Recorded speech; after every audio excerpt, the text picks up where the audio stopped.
सजाऊंगा लुट कर भी तेरे बदन की डाली को, लहू जिगर का दूंगा हंसी लबों की लाली को।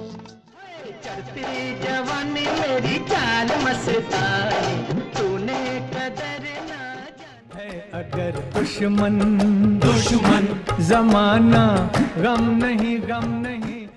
आर.डी. बर्मन ने मोहम्मद रफी साहब के साथ राजनीति की थी। आर.डी. बर्मन ने हमेशा किशोर कुमार को महत्व दिया और मोहम्मद रफी को कभी भी उचित मौके नहीं दिए।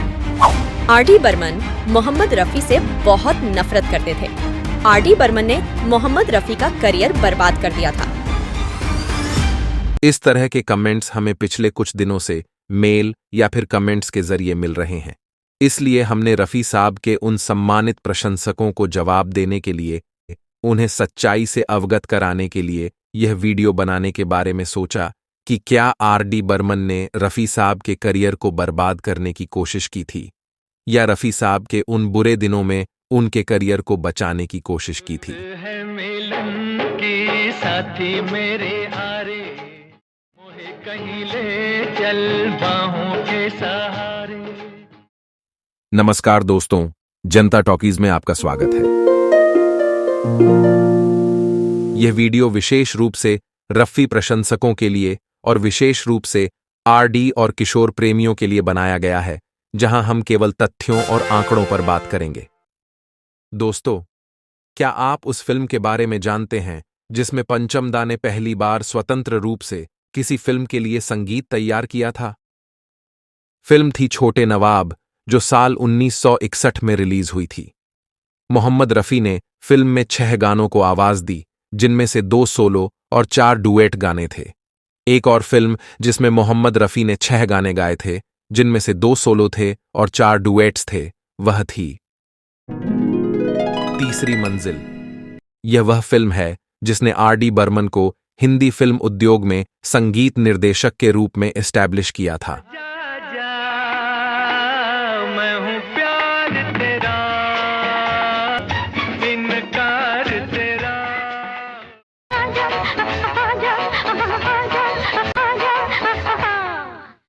तो क्या ये सभी 60 के दशक की फिल्में हैं जहां आर.डी. बर्मन को एक ब्रेक थ्रू की जरूरत थी? हो सकता है कि उन्होंने इंडस्ट्री में खुद को एस्टैब्लिश करने के लिए रफी साहब का इस्तेमाल किया हो। 70 के दशक में जब आर.डी. बर्मन सबसे ज्यादा प्रभावशाली संगीत निर्देशक बने, तब आर.डी. बर्मन ने मोहम्मद रफी की आवाज का इस्तेमाल क्यों नहीं किया? आर.डी. बर्मन ने राजेश खन्ना के लिए हमेशा किशोर कुमार को क्यों चुना और रफी साहब की आवाज को नजरअंदाज क्यों किया? रफी साहब के प्रशंसकों के मन में अभी भी घूम रहे इन सभी प्रश्नों के लिए हम पॉइंट टू पॉइंट सब कुछ स्पष्ट करना चाहेंगे। वर्ष 1970 में आर.डी. बर्मन ने एक फिल्म के लिए कुछ सुपरहिट संगीत तैयार किया, जिसमें राजेश खन्ना और नंदा ने अभिनय किया था, जिसमें एक ऑल टाइम सुपरहिट गाना था जिसे रफी साहब ने ही गाया था। क्या आपको वह गाना याद है जिसके बारे में हम यहां बात कर रहे हैं? आइए इसे देखते हैं। गुलाबी आंखें जो तेरी देखी, शराबी ये दिल हो गए। आर.डी. बर्मन ने रफी साहब और किशोर दा के लिए समान रूप से गाने बनाए थे, न केवल राजेश खन्ना के लिए, बल्कि धर्मेंद्र, संजय खान, महमूद, शशि कपूर, फिरोज खान, अमिताभ बच्चन और कई अन्य सितारों के लिए भी। क्या हम में से कोई इस मधुर गीत को भूल सकता है जिसे आर.डी. बर्मन ने कंपोज किया था, जहां हमें मोहम्मद रफी और आशा भोंसले की मनमोहक आवाज सुनाई देती है?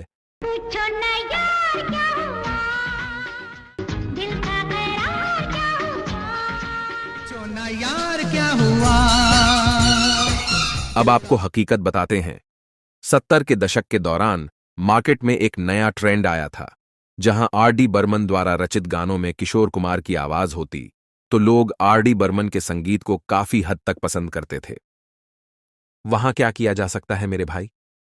कुछ किस्मत की बात, कुछ भगवान के हाथ और बाकी जनता की मांग थी, जहां 70 के दशक में दर्शकों ने मोहम्मद रफी की जगह किशोर कुमार को चुना था।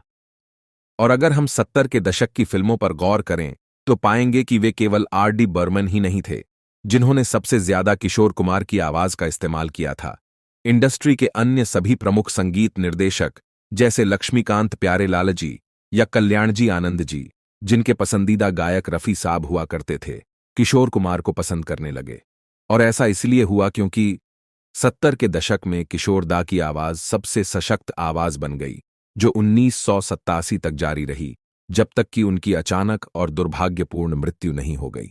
इसलिए आर.डी. बर्मन को यह दोष देना सही नहीं होगा कि उन्होंने अपने सुनहरे दौर में मोहम्मद रफी के साथ अन्याय किया था।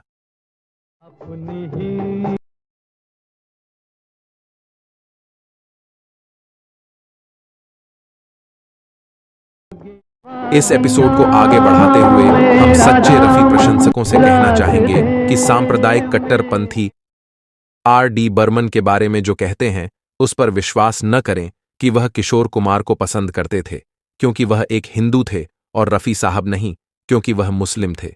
दोस्तों, संगीत सभी धर्मों से ऊपर है। अगर भविष्य में कोई भी आपको पंचमदा और रफी साहब के रिश्ते के बारे में कुछ भी नकारात्मक कहे तो उसे यह गाना सुनने के लिए जरूर कहें और उन्हें जरूर बताएं कि यह एकमात्र गाना है जिसके लिए रफी साहब को अपने पूरे करियर में एक ही बार राष्ट्रीय पुरस्कार मिला था, और इस गाने को नौशाद अली ने नहीं बनाया था, ये पंचमदा की रचना थी। बाहों में बीती हर शाम वफा ये भी क्या याद नहीं, क्या हुआ तेरा वादा। यह गाना उन सभी कट्टरपंथियों के लिए करारा तमाचा है जो हमेशा कहते हैं कि पंचमदा ने रफी साहब के साथ बुरा व्यवहार किया, रफी साहब के साथ राजनीति की और न जाने क्या क्या। खैर, ये सच नहीं है प्यारे दोस्तों। पंचमदा ऐसे शख्स थे जिन्होंने रफी साहब की मदद की थी अपने कठिन दौर से फिर से उठने के लिए।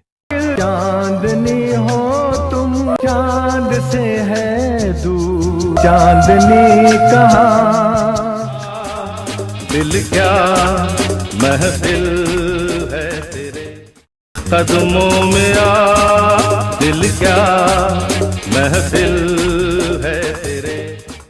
जाने अदा हो, जाने अदा तुझ पे मैं फिदा हो जाने वफा। पंचमदा मोहम्मद रफी को अपने आखिरी दिनों तक प्लेबैक देते रहे और शान और अब्दुल्ला जैसी फिल्में इसका जीवंत उदाहरण हैं जो साबित करती हैं कि पंचमदा कभी भी सांप्रदायिक नहीं थे। उन्हें संगीत से प्यार था, वे संगीत को समझते थे और स्थिति या दृश्य की मांग के अनुसार वे अपने द्वारा रचित गीतों के लिए प्लेबैक सिंगर्स को लेते थे। चांद ने कहा चांदनी की कसम नहीं, मैंने पूछा चांद से कि देखा है। पंचमदा ने कभी भी रफी साहब को नजरअंदाज नहीं किया, लेकिन वह नौशाद साहब थे जिन्होंने किशोर दा को नजरअंदाज किया था, और ओ.पी. नायर साहब ने भी अपने पूरे करियर में लता मंगेशकर को नजरअंदाज किया था। यदि आप सच्चे संगीत प्रेमी हैं और किसी धर्म के दबाव में नहीं हैं तो इस वीडियो को लाइक करें और अपनी बहुमूल्य राय कमेंट करें। चाह के तुम बिन जाऊं कहानियां में आके, कुछ न फिर चाह सनम। जनता टॉकीज को सब्सक्राइब करें और हिंदी सिनेमा पर अपडेट और जानकारी के लिए हमेशा हमारे साथ जुड़े रहें। प्रिय मित्रों, हमें सपोर्ट करते रहें जैसा कि आप सभी करते आ रहे हैं। जय हिंद। तुमको चाह के तुम बिन जाऊं कहाँ के दुनिया में आके, कुछ न फिर चाह कभी तुमको चाह के, कुछ न फिर चाह सनम तुमको चाह